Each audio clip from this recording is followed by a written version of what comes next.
Hello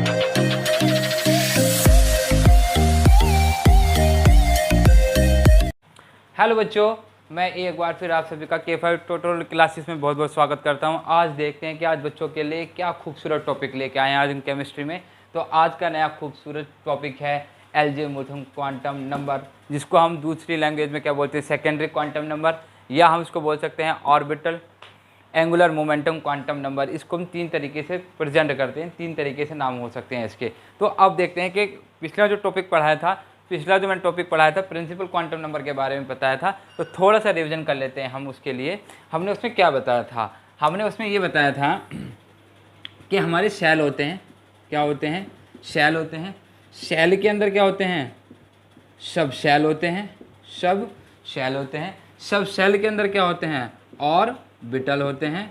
orbital के अंदर क्या होते हैं? हमारे इलेक्ट्रॉन होते हैं। ये मैंने थोड़ी सी बात पिछले लेक्चर में की थी, लेकिन इसको जो है हम किन तरीके से, किन नामों से हम इसको जान सकते हैं। इसको हम एक तो हम सब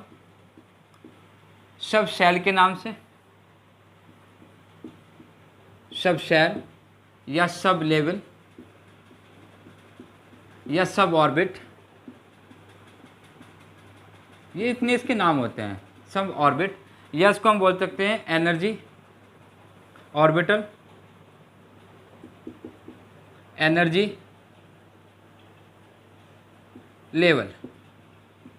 ये इस तरीके से हम इसको रिप्रेजेंट कर सकते हैं कि भाई सब शेल भी कह सकता है, वो सब लेवल भी कह सकता है, सब ऑर्बिट भी कह सकता है, और ऑर्बिटल एनर्जी लेवल भी कह सकता है। तो इसको, सॉरी बच्चों, इसको बोलते हैं हम क्या बोलते हैं? इसको हम बोलते हैं सब एनर्जी लेवल, हम इसको बोलते हैं। अब इसमें करना क्या था ये देखते हैं हम। भाई हमने क्या पढ़ाया था, इसको मैं साफ़ कर लूँ, सब बच्चे इसका स्क्रीनशॉट ले लें या इसको हम लिख लेते हैं। आपने लिख लिया होगा, ठीक है, मैं इसको साफ़ कर लेता हूँ। अब हमने क्या किया था इसमें बेटा?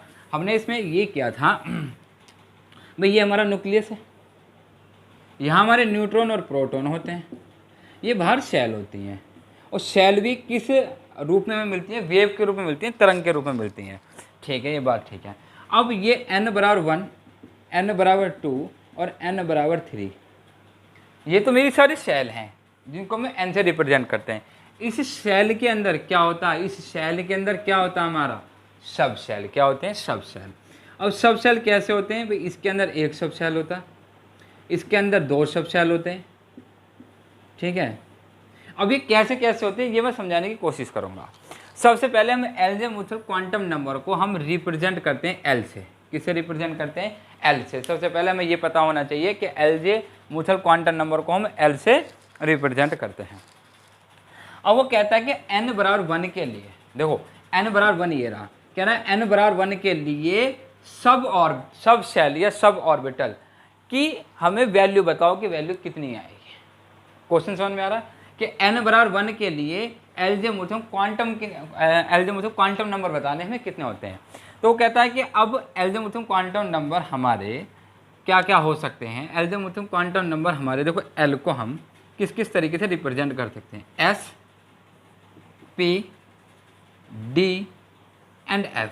पहले ये बताओ, क्योंकि मैंने आपको ये बताया था कल भी कि जो हमारे सब शेल होते हैं वो हमारे S, P, D, F होते हैं, जिनको हम रिप्रेजेंट करने का तरीका, उनको जो हम सारों को हम एल्जेमुथल क्वांटम नंबर L से रिप्रेजेंट कर देते हैं। तो अब इसका मतलब क्या होता है?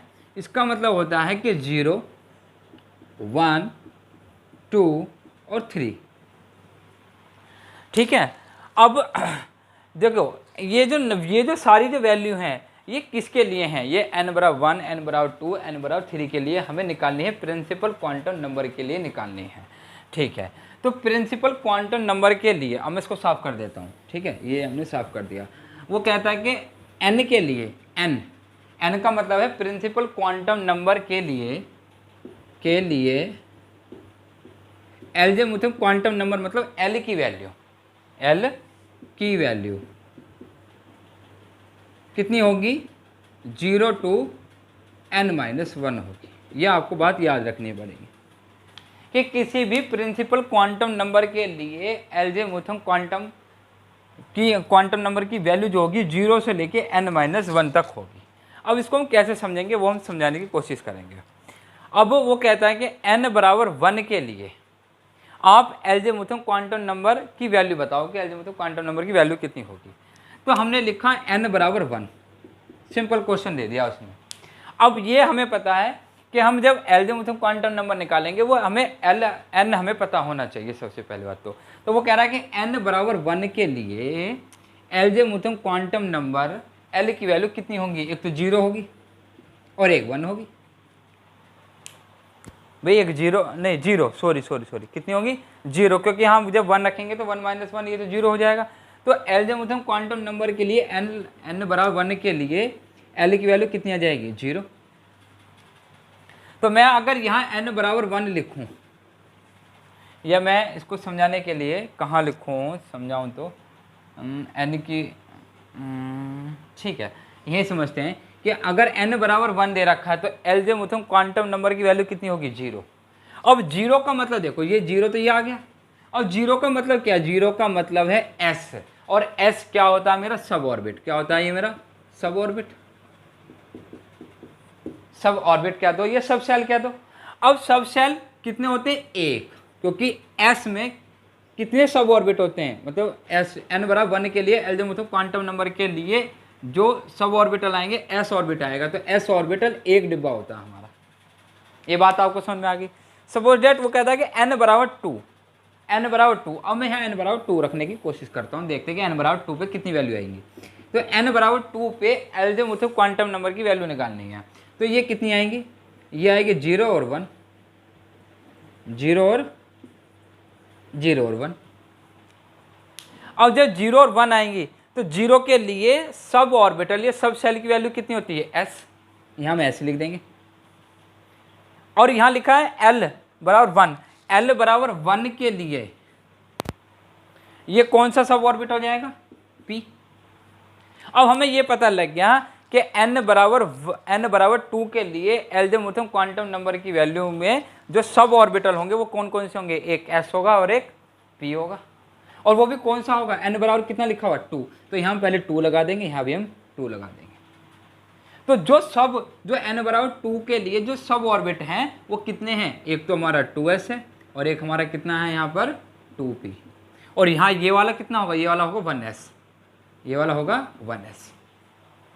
बताओ इतनी बात समझ में आ रही क्या नहीं आ रही, ये बात सब। अब ये तो पता लग गया कि भाई n बराबर 3 के लिए निकालेंगे तो 3 के लिए भी हम निकाल सकते हैं। तो निकालने की कोशिश करते हैं कि n बराबर 3 पे निकालते हैं। तो जैसे हम n बराबर 3 लिखते हैं, जो l की वैल्यू आएगी वो क्या क्या आएंगी, एक तो 0 आएगी, एक 1 आएगी और एक 2 आएगी। इसका मतलब 0 का मतलब क्या हो गया s, 1 का मतलब कितना हो गया p, d का मतलब कितना, 2 का मतलब कितना हो गया d। लेकिन ये बात ध्यान रखें कि ये s p d जो है ये किसके लिए हैं, n बराबर कितना है 3, तो यहाँ हम 3 लगा देंगे, 3 3 और 3। तो हमें ये पता लग गया कि n बराबर 3 के लिए l की वैल्यू जो हमारी ये आएंगी, ये हमारे सब ऑर्बिटल तो है, सब शेल तो है। कौन कौन से आएंगे, एक तो कौन सा आ जाएगा बेटा 3s, एक क्या आ जाएगा हमारा 3p, और एक क्या आ जाएगा हमारा 3d। बताओ इतनी बात समझ में आ गई, ये बात सभी को समझ में आ गई होगी।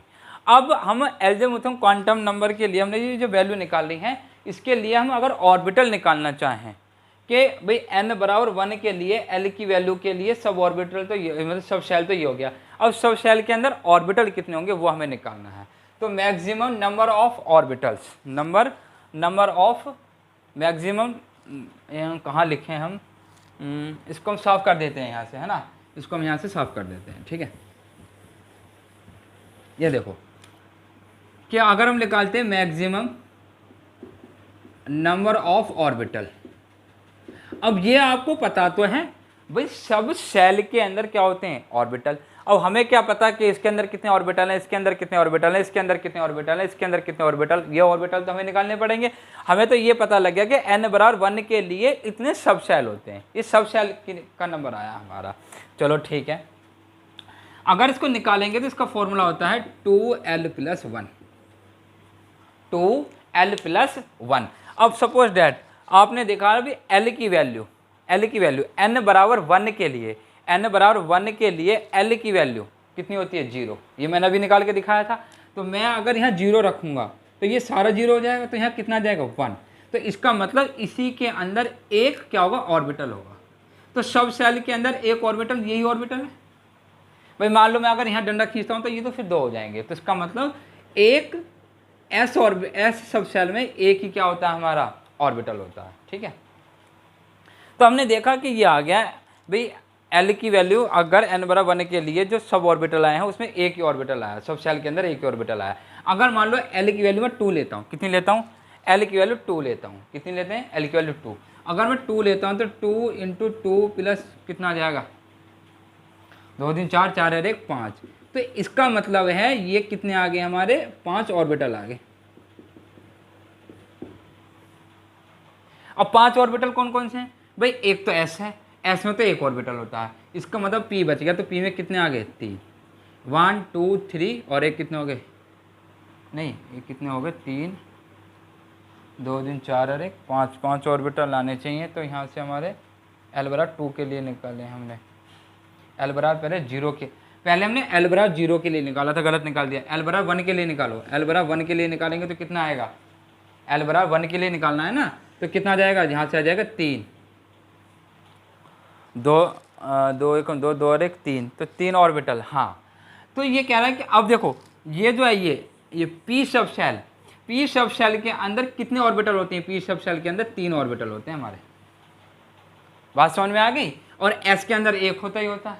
ठीक है, अब मान लो एल बराबर हम कितना लेते हैं, यहाँ से ले लेते हैं यहाँ से हम 3, तो कितना आ जाएगा ये 3 2 5 3 2 नहीं 6 6 और 1 7, 7 ऑर्बिटल है। एल बराबर किसके लिए 3 के लिए, तो एन बराबर 3 के लिए हमारे कितने ऑर्बिटल आते हैं इसमें, देखो ये रहा एफ भाई। एल बराबर हमने 3 लिया, एल बराबर 3, तो ये मान के चलो भाई ये वैल्यू होती है। तो इसके लिए एफ ऑर्बिटल आ रहा। अब एफ ऑर्बिटल में आपने देखा होगा 7 डिब्बे बने होते हैं इसी तरीके से। अगर आप 2 लेंगे तो कितने आएंगे 5, 1 लेंगे तो कितने आएंगे 3, अगर 0 लेंगे तो कितना आएगा 1। ये इसकी कुछ वैल्यूज हैं। अगर इसमें हमें ये निकालना हो, चलो ये तो हमें पता लग गया भाई, हमें ये पता लग गया ये वाला एस है तो इसमें 1 आएगा, ये पी है तो इसमें कितने आएंगे, ये 3 आएंगे इसमें। ये हमें पता लग गया ये वाला कौन सा है, ये वाला हमारा है 3s डी, ये वाला हमारा 3d है। तो इसमें कितने आएंगे हमें पता लग गया, इसमें कितने आएंगे हमारे 7, 1 2 3 4 1 2 3 4 5 6 और 1 7 हमने ये बना दिया है ना बेटा। देखो यहाँ डी है तो डी में 1 2 3 4 5 ही आएंगे हमारे, कितने आएंगे 1 2 3 4 5। ठीक है, अब हमें इसमें ये निकालना है कि इन ऑर्बिटल के अंदर हमारे मैक्सिमम नंबर ऑफ इलेक्ट्रॉन कितने आएंगे। तो मैक्सिमम नंबर ऑफ इलेक्ट्रॉन का फॉर्मूला, ये तो नंबर ऑफ ऑर्बिटल्स का है कि मैक्सिमम नंबर ऑफ ऑर्बिटल्स कितने होंगे। तो ऑर्बिटल्स का हमें पता लग गया कि डी में इतने होंगे, पी में इतने होंगे, एस में इतने होंगे। अब हमें ये निकालना है कि नंबर ऑफ इलेक्ट्रॉन इसमें कितने होंगे, नंबर ऑफ इलेक्ट्रॉन कितने होंगे। अगर नंबर ऑफ इलेक्ट्रॉन हमें निकालने हैं, नंबर ऑफ अगर हमें इलेक्ट्रॉन निकालने हैं तो उसके लिए फॉर्मूला होता है 2l+1। अगर टोटल अगर इलेक्ट्रॉन निकालने हैं किसी सब सेल के अंदर कितने इलेक्ट्रॉन होते हैं, ठीक है, तो कैसे निकालेंगे। मान लो हमें एल, देखो एल यहाँ एक चीज़ देखो, यहाँ एन बराबर कितना दिया 1, तो एन बराबर 1 के लिए हमें एल की वैल्यू निकालनी पड़ेगी। और एन बराबर 1 के लिए एल की वैल्यू कितनी होती है 0, और 0 का मतलब कितना होता है एस सब ऑर्बिटल या सब सेल। अब हमने यहाँ क्या रख दिया 0 रखा, तो ये तो सारा 0 हो गया। यहाँ बचा 1, 1 की इसमें कर देंगे कितना आ गया 2, तो इसका मतलब इसमें कितने इलेक्ट्रॉन आएंगे हमारे 2 इलेक्ट्रॉन आएंगे। अब वो कहता है कि n बराबर 3, अब n बराबर 3 रख लेते हैं, हम साफ करते हैं इसको साफ करते हैं। पहले हम n बराबर 3 या n बराबर 2, n बराबर 2 के लिए पहले हम l की वैल्यू निकालते हैं। तो l की वैल्यू कितनी होगी 0 और 1। जब 0 और 1 होगी तो ये हमें पता लग गया ये s है, ये वाला क्या है p है। इसका मतलब नंबर कितना 2, तो यहाँ लिख देंगे 2, यहाँ भी लिख देंगे 2। अब वो कहता है कि यहाँ से हमें वैल्यू बताओ कि कितने इलेक्ट्रॉन आएंगे। तो L की वैल्यू जब 0 है, सोचो जब L की वैल्यू 0 है तो अगर मैं यहाँ 0 रखूँगा, ध्यान देखो ये n बराबर कितना 2, ये सारा जो काम कर रहे हैं हम ये वाली सेल के लिए कर रहे हैं, इस वाली सेल के लिए। बात समझ में आ रही है? n बराबर 2 में जब L बराबर 0 था तो कौन सा सब सेल था? 2s, तो 2s तो ये ना। और हमें ये पता है कि अगर s है तो इसमें कितने इलेक्ट्रॉन आएंगे? 2। अब मैं लेता हूँ L बराबर कितना लेता हूँ मैं? 1। और जैसे मैं यहाँ 1 लिखूंगा तो 2 इंटू 2 इंटू 1 प्लस 1, 2 एकम 2, 2 और 1 3, 3 दूनी कितने को 6, तो कितने इलेक्ट्रॉन आएंगे? मतलब 2p के अंदर कितने इलेक्ट्रॉन आएंगे मेरे, ये बताओ। 2p के अंदर मेरे 6 इलेक्ट्रॉन आएंगे, तो 2p तो मेरा ये ना, और 2p यहाँ से निकाल देंगे, 1 2 3 4 5 6। अब आपको बात समझ में आ रही होगी कि किस तरीके से इलेक्ट्रॉन इसमें भरे जाते हैं। अब L बराबर n बराबर 3 के लिए निकाल लीजिए इसी तरीके से। वो पूछेगा आपसे कि इसके लिए इसकी वैल्यू, इसके लिए इतनी वैल्यू कितनी होगी, ठीक है। अब एक छोटा सा टॉपिक है ये। अब इसमें एक आता है हमारा ऑर्बिटल एंगुलर मोमेंटम।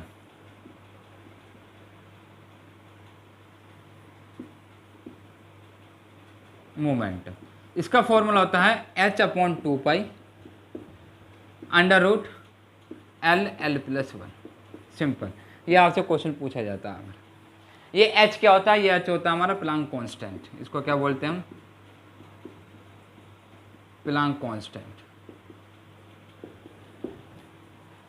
ये एल्जेविथ क्वांटम नंबर के लिए कुछ बेसिक नॉलेज थी, ये बहुत जो मैंने आपको समझाने की कोशिश की है, ठीक है। अच्छा, अब ये अगर आपको देखें ना, ये ऑफ फाउल रूल जो होता है हमारा, ये हमारा वही चल रहा है। यहाँ से मैं थोड़ा सा एक्सप्लेनेशन दूँ, इसको मैं साफ करता हूँ। यहाँ से देखो किस तरीके से मैं इसको समझाने की कोशिश करता हूँ। अगर मैं ऑफ फाउल रूल बनाता हूँ तो हमारा कैसे बनता हूँ? 1s 2s 3s 4s 5s, उसके बाद 2p 3p 4p 5p, s वाले हो गए, p वाले हो गए, इसके बाद 3d 4d 5d, s p d, उसके बाद f ले लेते हैं हम, 4f और हमारा 5f। अब मान के चलो, देखो कुछ नहीं है, ये n बराबर 1 है, ये n बराबर 2 है, ये n बराबर 3 है, ये n बराबर 4 है, ये n बराबर 5 है। कुछ भी नहीं है बेटा, समझने का खेल है सारा। देखो n बराबर 1 के लिए कितना आता है हमारा? 1s, ये रहा 1s। वो कहता है कि n बराबर 2 कितना आता है? 2s 2p। n बराबर 2 के लिए देखो क्या आ रहा है? 2s 2p। आगे देखो n बराबर 3 के लिए क्या क्या आता है हमारा? 3s 3p, और यहाँ कितना जाएगा हमारा? 3d। तो ये रहे हमारे। लेकिन टोटल इलेक्ट्रॉन्स देखे, अभी जो मैंने इसमें एक टोटल इलेक्ट्रॉन निकालने का फॉर्मूला आपको समझाया था, मैं उसको साफ कर देता हूँ। यहाँ से मैंने टोटल इलेक्ट्रॉन निकालने का फॉर्मूला आपको बताया था, टोटल इलेक्ट्रॉन्स निकालने का 2L+1। ये तब लगेगा जब एल्जेविथ क्वांटम नंबर है। लेकिन ये ध्यान रखो, अगर ये प्रिंसिपल क्वांटम नंबर के लिए इलेक्ट्रॉन की टोटल इलेक्ट्रॉन पूछता है तो 2n², उससे भी देख लीजिए आप, उतने इलेक्ट्रॉन आएंगे। अगर मैं n बराबर 1 रखूँ, 1 का होल स्क्वायर करो तो 2 इलेक्ट्रॉन। n बराबर मैं 2 रखता हूँ तो 2 2 4 और 4 2 8, 6 ये रे 2 ये रे, 6 इलेक्ट्रॉन ये रे 2 ये रे। तो ये अलग अलग फॉर्मूले हैं, प्रिंसिपल क्वांटम नंबर के लिए अलग है और एल्जेविथ क्वांटम नंबर के लिए अलग है। अब थोड़ी सी बात कर लेते हैं इनकी एनर्जी के ऊपर। अब मैंने कल भी बताया था आपको, मैं इसको साफ कर दूं। अब इसकी एनर्जी के ऊपर बात करते हैं। तो एनर्जी में हमने ये बताया था कि जैसे जैसे न्यूक्लियस से सब ऑर्बिट दूर की तरफ जाएगा तो हमारी एनर्जी बढ़ती चली जाएगी। अब ये बताओ सोचकर, ये ऐसे ये पी है, इसमें एनर्जी किसकी ज़्यादा होगी? सोच के बताओ भाई। ये ऐसे ये पी है तो एस ये रहा, पी ये रहा, इस तरीके से चलेंगे हमारे एस पी डी एफ, इस तरीके से चलेंगे। भाई न्यूक्लियस से तो दूरी जा रहा है तो इसकी एनर्जी ज़्यादा होगी। अगर यहाँ एनर्जी का ऑर्डर लगाएं तो ये एनर्जी, ये ऑर्डर, ये ऑर्डर हो गया। इस तरीके से ये किसका हो गया? एनर्जी का ऑर्डर हो गया। अगर मैं n बराबर 2 के लिए एल्जेब्रिथम क्वांटम नंबर की वैल्यू लिखूं l की, तो कितनी आएंगी 0 और 1। ये s हो गया, ये p हो गया। n बराबर कितना 2, तो मैंने यहाँ 2 भी लगा दिया, यहाँ भी 2 लगा दिया। उस कंडीशन में इसकी एनर्जी ज़्यादा होगी 2p की। क्यों होगी? क्योंकि न्यूक्लियस से दूर जा रहा है ना। और मैंने कल परसों भी बताया था, एनर्जी जो होती है, energy inversely proportional to stability.